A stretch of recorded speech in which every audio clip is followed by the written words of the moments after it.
नमस्कार दोस्तों, phobia series part 4 के वीडियो में मैं आपका स्वागत करता हूं। आज के इस वीडियो में हमारा पहला वर्ड है बिलोनफोबिया, जिसका मतलब होता है फियर ऑफ नीडल्स, यानी कि सुई से डर जिसको लगता है। तो बिलोनफोबिया को याद करने की हमारी ट्रिक रहेगी, हम यहाँ पर बिलोन को उठाएंगे, बी लोन, ठीक है। अब ये बिलोन जो वर्ड है हम इसको तोड़ के बी एलोन कर लेते हैं, ठीक है,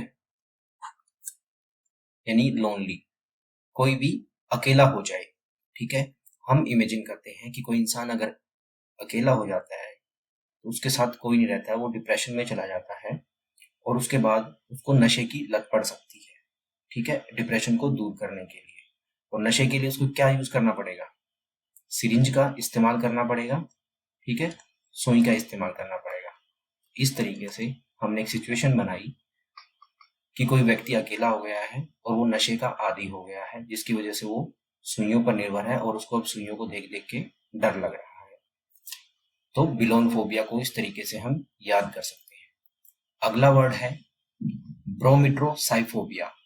ब्रोमिट्रोसाइफोबिया का मतलब होता है फियर ऑफ बॉडी ऑर्डर, यानी कि पसीने की दुर्गंध जो होती है या किसी की बॉडी की जो दुर्गंध होती है उससे डर लगना। इस तरह का जो एंजाइटी डिसऑर्डर होता है उसको बोलते हैं ब्रोमिट्रोसाइफोबिया।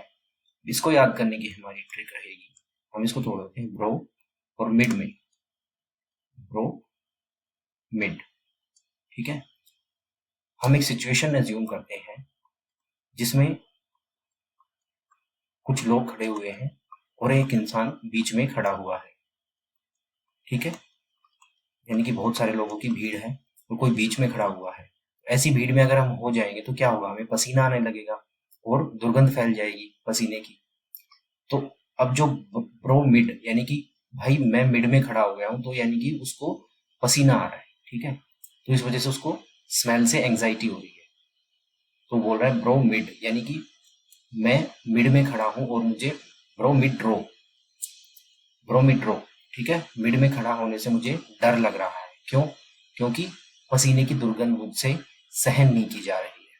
तो हमने एक सिचुएशन एज्यूम की है यहाँ पर कि कोई मिड में खड़ा हो जाए भाइयों के, तो वो उसको पसीना आने लगेगा और दुर्गंध फैलने लगेगी। इस सिचुएशन के साथ हम इस वर्ड को भी याद कर सकते हैं। अगला वर्ड है ब्रोंटोफोबिया। ब्रोंटोफोबिया का मतलब होता है फियर ऑफ थंडर। इस वर्ड की ट्रिक आपको खुद बनानी है और कमेंट सेक्शन में उस ट्रिक को डालना है, ठीक है। आपको एक सिचुएशन एज्यूम करनी है कोई भी जिसको थंडर से रिलेट कर देना है आपको, और इस वर्ड को, ये जो ब्रोंटो वर्ड है उसको थंडर से रिलेट कर कर आप एक ट्रिक बनाओगे और मुझे कमेंट सेक्शन में बताओगे, ठीक है। तो ब्रोंटोफोबिया का मतलब होता है फियर ऑफ थंडर। अगला वर्ड है कार्सिनोफोबिया। कार्सिनोफोबिया का मतलब होता है फियर ऑफ कैंसर, यानी कैंसर की बीमारी से अगर किसी को डर लगता है तो उसको बोलेंगे उसको कार्सिनोफोबिया हो गया है। तो इसको याद करने की क्या ट्रिक रहेगी? देखिए, कैंसर और कार्सिनो, कैंसर और कार से, तो कार जो हमने कार्सिनो वर्ड है ये, तो ये सीनो, इसको हम सी, ठीक है, और नो।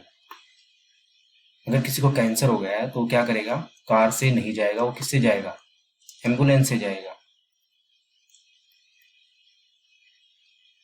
समझ में आई बात?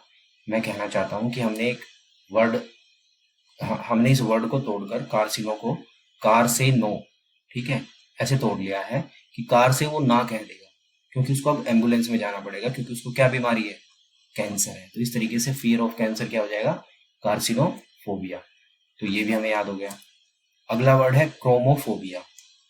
क्रोमोफोबिया, अब जहां पर भी ये क्रोमो वर्ड आ जाए या क्रोम वर्ड आ जाए, क्रोम या क्रोमो, वो रिलेट कर दो रंग से, किसी भी कलर से, ठीक है। जैसे गूगल क्रोम होता है हमारा, वो इस तरीके से होता है ना, जो ब्राउजर होता है गूगल क्रोम का, वो कुछ इस तरीके से होता है, रंगीन होता है, ठीक है, उसमें 3-4 कलर होते हैं। तो क्या है? कलरफुल है। तो गूगल क्रोम क्या है? कलरफुल है। तो क्रोमोफोबिया, फोबिया का मतलब क्या होता है? डर। और क्रोम का मतलब मैंने बता दिया, क्रोम या फिर क्रोमो जो भी है वो रंग से रिलेटेड होता है। तो वो जो फियर है वो किससे रिलेटेड है? कलर से। तो क्रोमोफोबिया हो जाएगा फियर ऑफ कलर। अगला वर्ड है क्रोनोफोबिया। क्रोनोफोबिया जिसका मतलब होता है फियर ऑफ टाइम, समय से जिसको डर लगता है। अभी क्रोनो वर्ड किससे लिया गया? क्रोनोलॉजी आपने सुना होगा, क्रोनोलॉजी क्रमबद्ध तरीके से, या फिर अगर हम किसी भी हिस्ट्री की किसी बहुत सारी इवेंट्स की क्रोनोलॉजी समझाते हैं तो उसमें क्या वर्ड होता है? क्रोनो। तो जहां पर भी क्रोनो वर्ड आ जाएगा, क्रोनो, उसका मतलब हो जाएगा वो रिलेटेड किससे है? टाइम से। तो ये जो इसका फोबिया होता है वो किससे रिलेटेड है? टाइम से। तो फियर ऑफ टाइम हो जाएगा क्रोनोफोबिया। अगला वर्ड है साइटोफोबिया, जिसका मतलब होता है भोजन से डर, फियर ऑफ फूड। अब इसको कैसे याद रखें? अब देखो, साइटो को मैं याद कर लूंगा सीताफल से, साइटोफोबिया है ना, तो इसको हम सीताफल, तो सीताफल किस में यूज होता है? फूड में। ठीक है, इतना ही याद करना है, ज्यादा दिमाग लगाने की इसमें जरूरत नहीं है। जैसे ये साइटोफोबिया यानी सीटो यानी सीताफल, सीताफल का फोबिया यानी फियर ऑफ फूड। ये मैंने ट्रिक बताई है, इसका मतलब ये नहीं है कि सीटोफोबिया को हम ऐसा फोबिया बना दें कि जो सिर्फ सीताफल क्या एक सब्जी है, तो हमें ये नहीं सोचना है कि सीताफल को देख के ही डर लगे, हमें उसको रिलेट करना फूड तक। तो फूड तक लेके जाना है। तो सीताफल, सीटो जहां पर भी दिखेगा हमें सीटोफोबिया, हमारे दिमाग में आएगा सीताफल। तो सीताफल क्या होता है? भोजन। तो वो क्या है? भोजन से डर, एक फोबिया है जो हमें लगता है भोजन से। तो सीटोफोबिया हो जाएगा फियर ऑफ फूड। अगला वर्ड है क्लॉस्ट्रोफोबिया। क्लॉस्ट्रोफोबिया का मतलब होता है फियर ऑफ एनक्लोज्ड प्लेसेस। ठीक है, यानी कि ऐसी जगह जो और चीजों से घिरी हुई है। ठीक है, खुली जगह नहीं है वो। तो जो जगह खुली नहीं है वो कैसी है? वो क्लोज है। ठीक है, क्लोज को रिलेट करेंगे हम क्लोस्ट्रो से। क्लोस्ट्रोफोबिया, क्लोज, क्लोज, ये जो वर्ड है एनक्लोज, यहाँ से क्लोज उठा लेंगे और यहाँ से क्लोस्ट्रो को रिलेट करके हम इस तरीके से इस फोबिया को याद कर लेंगे। तो क्लोस्ट्रोफोबिया हो जाएगा फियर ऑफ एनक्लोज्ड प्लेसेस। अगला वर्ड है क्रायोफोबिया, फियर ऑफ आइस।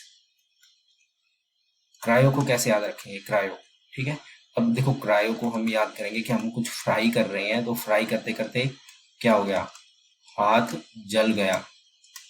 फ्राई करते करते हाथ जल गया तो हम क्या करेंगे? क्राई करेंगे। और क्राई को रोकने के लिए क्या करेंगे? ठंडा पानी या आइस के पास जाएंगे। ठीक है, क्योंकि फ्राई करते वक्त हाथ जल गया तो उस पर क्या लगाएंगे? आइस लगाएंगे। फ्राई करते वक्त क्राई कर किया तो आइस के पास जाएंगे। तो इस तरीके से फियर ऑफ आइस क्या हो जाएगा? क्रायोफोबिया।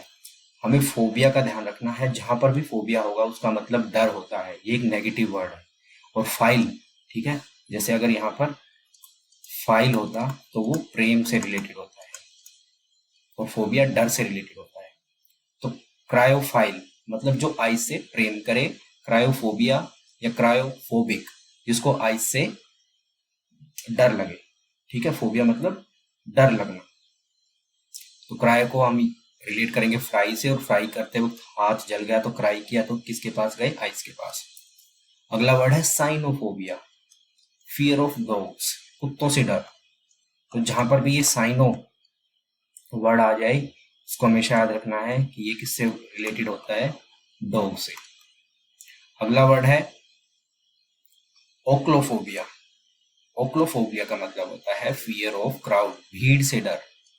तो ओक्लो को हम बनाएंगे ओ भाई चलो, ओ भाई चलो यहाँ से। ऐसी सिचुएशन में हम क्या बोलेंगे? जब बहुत सारे लोग क्राउड में घिरे हुए हैं, भीड़ में घिरे हुए हैं, तो हमें डर लगने लगता है उस मॉब से, तो हम क्या दूसरे को क्या बोलते हैं? ओ भाई यहाँ से चलो। ठीक है, ओ भाई चलो, क्योंकि बहुत ही क्राउड है।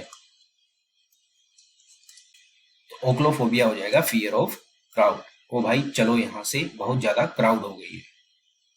तो इस तरीके से हम इसको भी याद कर लेंगे। अगला वर्ड है डोराफोबिया। डोराफोबिया का मतलब होता है फियर ऑफ फर। ठीक है। अब डोरा, अब देखो इस डोरा को कैसे याद करेंगे हम, डोर से। डोर का मतलब क्या होता है, एक वायर, रस्सी, वायर या रस्सी। वो रस्सी किससे बनी हुई है, मान लो रस्सी किससे बनती है, फर या फाइबर से। तो इस तरीके से डोराफोबिया को हम फियर ऑफ फर याद कर लेंगे। डोरा को रिलेट करेंगे डोर से, डोर मतलब वायर यानी रस्सी, और वो किससे बनी हुई है, वो फर से बनी हुई है। तो ये भी हमें याद हो जाएगा। अगला वर्ड है एंटोमोफोबिया, फियर ऑफ इंसेक्ट्स। ठीक है, तो एंट को रिलेट कर लेंगे हम एंट से, जिसका मतलब क्या होता है, चींटी। चींटी क्या है, कीड़े मकोड़ों में आती है।